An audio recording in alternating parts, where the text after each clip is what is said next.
হয়নি।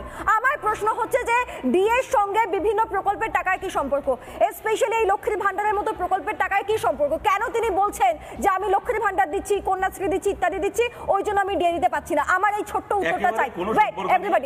একেবারেই কোনো সম্পর্ক নেই। একজন সরকারের নির্বাচিত সরকারের কাজ কর্মচারীকে ডিএও দেওয়া এবং সামাজিক সুরক্ষা প্রকল্পেরও টাকা দেওয়া। কোনো সরকার যদি বলে যে আমি একটা পারলে আর একটা পারবো না, সেক্ষেত্রে তারা সরকার চালাতে ব্যর্থ বা তারা অযোগ্য। মমতা বন্দ্যোপাধ্যায় ক্ষমতায় আসার আগে ছড়া কেটে কেটে বলতেন, সুর করে করে বলতেন কেউ খাবে আর কেউ খাবে না, তা হবে না, তা হবে না বলে ডিএ নিয়ে বলতেন। কোন সময় বলতেন? বামফ্রন্ট সরকারের সময়। যে বামফ্রন্ট সরকারের সময় ডিএর আওতায় ছিলেন মোটামুটি 12.5 লক্ষ শ্রমিক কর্মচারী। আজকে তৃণমূল আমলে গত 12-13 বছর ধরে একদিকে যখন কর্মচারীরা রিটায়ার করেছেন, নতুন করে রিক্রুটমেন্ট হয়নি, কন্ট্রাকচুয়াল স্টাফ দিয়ে বিভিন্ন দপ্তর চলছে। এই সময় তৃণমূল সরকারকে বড়জোর 2.5 থেকে 3 লাখ কর্মচারীকে ডিএ দিতে হয় বা ডিএ দেওয়ার কথা। আমরা দিতাম 12 লাখকে, বামফ্রন্ট সরকার এনারা 3 লাখকে দিতে গিয়ে সমস্ত বলছেন। আমি একটা কথা খালি এখানে বলছি, দেখো, একজন মুখ্যমন্ত্রী বলতে পারেন ঠিক আছে আমি দিতে পারবো, দিতে পারবো না, আমার সরকারের এই অসুবিধা আছে, আমরা দেখছি, আপাতত এইটা করছি, কালকে বাকিটা করার চেষ্টা করবো, এইটা একটা মানে আছে। কিন্তু যে রাজ্য সরকারি কর্মচারীদেরকে বামফ্রন্ট সরকারের সময় বুদ্ধদেব ভট্টাচার্য তার বক্তৃতা শুরু করতে নেই বলে আমার মাননীয় সহকর্মীবৃন্দ সরকারি কর্মচারীদেরকে রাজ্যের মুখ্যমন্ত্রী নিজের সহকর্মী বলতেন, তাদেরকে মমতা বন্দ্যোপাধ্যায় ঘেউ ঘেউ করা কুকুর বানিয়ে দিলেন। আর উনি বলছেন না যে এবছর কত পার্সেন্ট ডিএ দেওয়া হয়েছিল? যখন এই সরকার সুপ্রিম কোর্টে হলফনামা দিয়ে বলেছে যে আমাদের 1 পয়সা ডিএ বকেয়া নেই, তারপরে যখন কর্মচারীরা আন্দোলনের রাস্তা থেকে সরে আসেননি, তখন এটা চোতায় লিখে 3% ডিএ দিয়ে বলেছেন আমি 3% ডিএ দিয়ে দিলাম। আপনার যদি 1 পয়সা ডিএ বকেয়া না থাকে, তাহলে 3% ডিএ কি ষষ্ঠী পুজো চাঁদা দিলেন আপনি?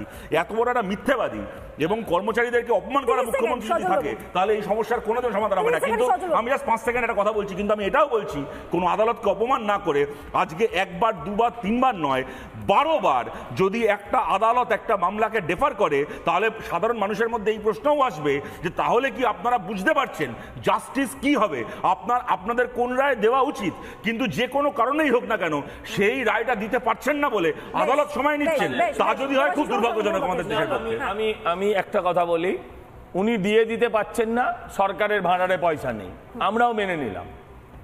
কিন্তু প্রশ্ন হচ্ছে এই যে সামনে 2 মাস বাদে দুর্গাপুজো, ইন্ডোর স্টেডিয়ামে ঢাক ঢোল পিটিয়ে গতবার 300 কোটি টাকা খরচা করেছেন, তার আগের বারে 250 কোটি টাকা খরচা করেছেন। ওই তো ক্লাবগুলোকে 5 লাখ করে দিয়েছেন, তালতলা স্পোর্টিং ক্লাব সৃষ্টি হয়েছে, কষ্ট হয় তার জন্য 5 লাখ।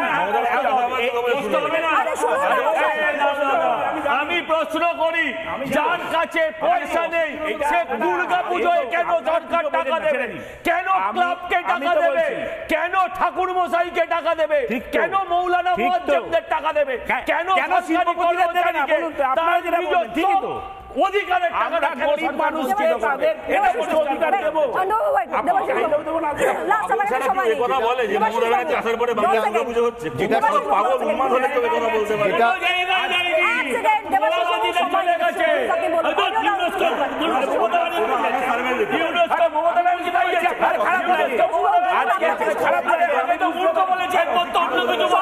প্লিজ একটু সময় দিন, একটু সময় দিন, একটু সময় দিন। মানুষের মধ্যে রেখেছে।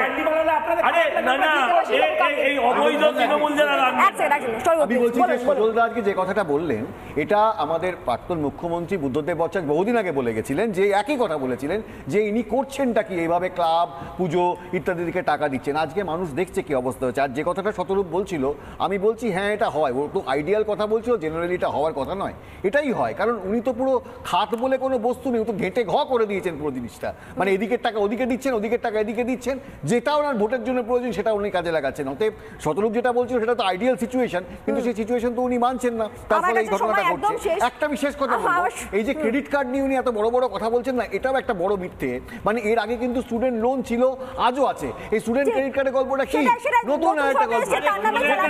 আমাকে আলোচনাটা এখানেই শেষ করতে হচ্ছে, তবে যেতে যেতে আমি একটা কথা বলে যাই যে হয়তো এদিকের টাকা ওদিকে যায় বলে এই ডিএর সঙ্গে কন্যাশ্রী গুলিয়ে যায়, এবং মহিলারা এত গুরুত্বপূর্ণ ভোটের জন্য এবং ভোট পরবর্তী সময় ভোটের আগে টোপ দেওয়া হয়, ভোটের পরে কোপের কথা বলা হয়, এবং দুর্ভাগ্যজনক তৃণমূল সমর্থক সিভিক ভলেন্টিয়াররা ধর্ষণের হুমকিও দেন কোনো মহিলা বিরোধী দল করলে। দুর্ভাগ্য, এটাই হচ্ছে রাজ্যের ভোট পর্বের হয়তো নিয়ম। আজকে আলোচনা এখানেই শেষ করছি, অন্যান্য পর্ব দেখুন একটা বিরতির পর।